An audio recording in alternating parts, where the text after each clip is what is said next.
Alright, hey guys, I'm out here looking for a cup of coffee, and I was just looking at different coffee systems that you're seeing right now in the stores, and don't really like any of them. So the other day I was at my little hipster coffee shop and I found this thing right here, which is the Cafflano Klassic all-in-one pour-over coffee. So what I'm going to do here is heat up some water, grind some beans, and give it a try out. That the mill of the grinder is made out of ceramic, and you can adjust the grind or the coarseness of the grinds by simply unscrewing the top here and removing the handle, and then just adjusting the dial, screw it back on, and you're good to go.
Alright, our cup of coffee is all brewed up.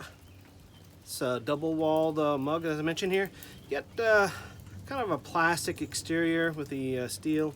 The rest of the components are plastic, other than the grinder, which the mill is made of ceramic, and you get some nice quality steel for the handle. Other than that, you know what? Nice, easy process. Ooh. Not a bad cup of coffee. I like my coffee black, so it's very important for me to get a nice cup of coffee. All right, final thoughts on the Cafflano Klassic coffee maker. As you can see, it does take a little bit of volume if you wanted to bring it in your backpack. I think this works better as just an overall travel on the road, camping, cottage, you know, maybe at home if you're the only one that drinks coffee like I do. It's nice all-in-one system. I really do like the grinder. I think the grinder is probably my favorite part of it.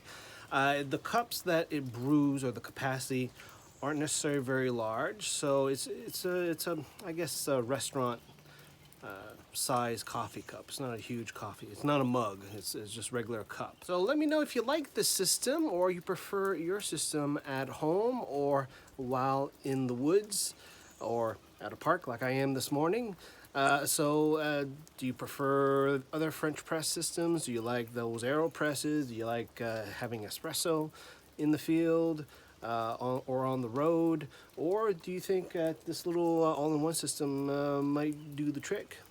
I don't know, but this to me seems like something a little bit nicer that I wouldn't mind having around right now. It's with me in the truck, so, and doesn't take up that much room if you have the space, and doesn't take long to brew up some coffee. So that's it. We'll talk to you guys next time.